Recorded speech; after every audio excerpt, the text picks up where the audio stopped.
Morning Frothers. My name's Tafton, I'm 22, and I'm the founder of FROTH Coffee Co. Today we're sipping on an iced coffee from Froth's first origin, Finca El Jaguar, a farm in El Salvador. For those of you who don't know, El Salvador's got really good coffee and really good waves. So the waves had brought me down there in years past, and I was pretty stoked on the country and some of the change that it was going through, and decided to fly down there for a month last summer with the hopes of meeting a farmer to source from. By the end of this month, I met someone who knew a farmer, and so we imported out some samples. They were great, and convinced two buddies to skip school for a week and fly back down to shake hands with José Armando, the farmer, and check out his farm, Finca El Jaguar. When we got to El Salvador, we drove 3 hours inland from the coast to an area I'd never been to called Metapan, and that's where Jose picked us up, drove us to the base of the mountain we'd have to climb to get to the farm. We had no idea the hike was going to be so grueling.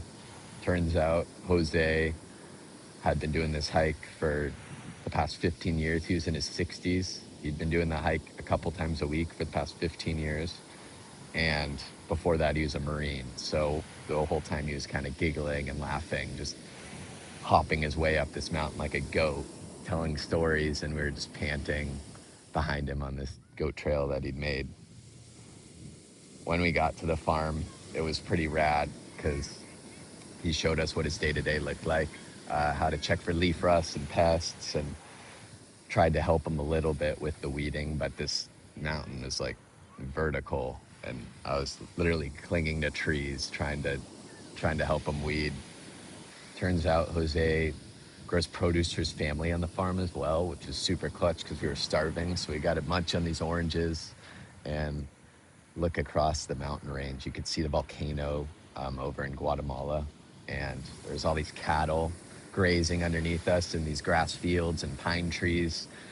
Because of the elevation gain, it was kind of a similar environment to the Alps, something I wasn't expecting, but super peaceful, not a soul in sight. The only person that helps Jose is a guy from a nearby village, and they'll take mules up this same goat trail during harvest season to bring bags of coffee back down from Finca El Jaguar. So we decided that this is definitely the place we'd want to source coffee from initially. Jose took the time and care to grow really good coffee, and when we got back down from the hike, we said our goodbyes. We'll definitely be back, but sent it back down to the coast and scored some really good surfs. So here are some POV clips from that same trip to Finca Jaguar at some undisclosed locations in El Salvador.